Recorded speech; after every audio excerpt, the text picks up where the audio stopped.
dirais? C'est ça, je dirais premièrement, au niveau de l'histoire du cinéma, c'est un film important parce que quand ce film-là est arrivé, ça a créé un changement dans le cinéma. Ça a créé un type de film qui n'existait pas.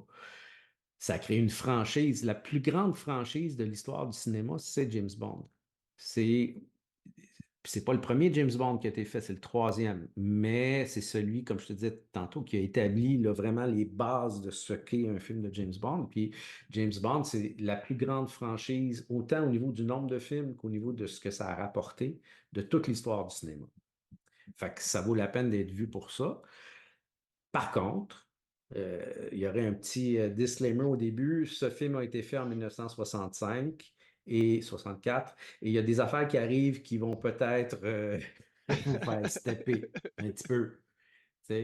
Puis les gens qui pensent, ah quoi, James Bond fume des cigarettes, ça va me déranger. Non, non, c'est pas ça qui va te déranger, je te préviens. Ah, je sais pas Écoute, si je l'ai vu fumer dans celle-là. dans celui-là, je le sais. Il me semble que oui, mais je sais qu'il fume dans d'autres films. Tu sais, James Bond a fumé longtemps. Je pense qu'il a arrêté dans les années.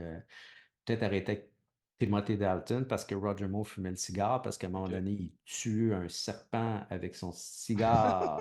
Parce que dans Live and Let Die, il y a quelqu'un qui envoie un serpent dans sa salle de bain pendant qu'il se rase, puis là, il le voit pendant qu'il se rase dans le miroir, mais il a sa bonbonne de mousse. Fait que il prend son cigare, il amène sa bonbonne de mousse, il part la mousse, il envoie le cigare sans mousse, ça crée un Un feu et lance-flamme. le serpent meurt.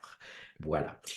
Ça, c'est dans Live and Let Die. Tu sais, on pourrait faire une entrevue pour chacun des films de James Bond parce qu'il y a Je de quoi comprends. dans chacun des films.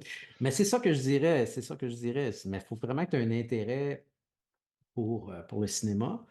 Puis peut-être que oui, si tu tripes, mettons, tu tripes sur les derniers James Bond qui ont été faits avec Daniel Craig, ben, va voir celui-là, puis tu vas voir comment ça a changé finalement, comment il y a eu une évolution. Mais chacun des films de James Bond est une évolution dans tous les sens du terme, que ce soit dans la psychologie du personnage, dans la façon dont le personnage vit. On en a parlé tantôt, Daniel Craig, les interrogations qu'il y a, les doutes, bon, tout ça est récent. Là. Il n'était pas le même, James Bond avant. Puis comment également les personnages féminins ont changé.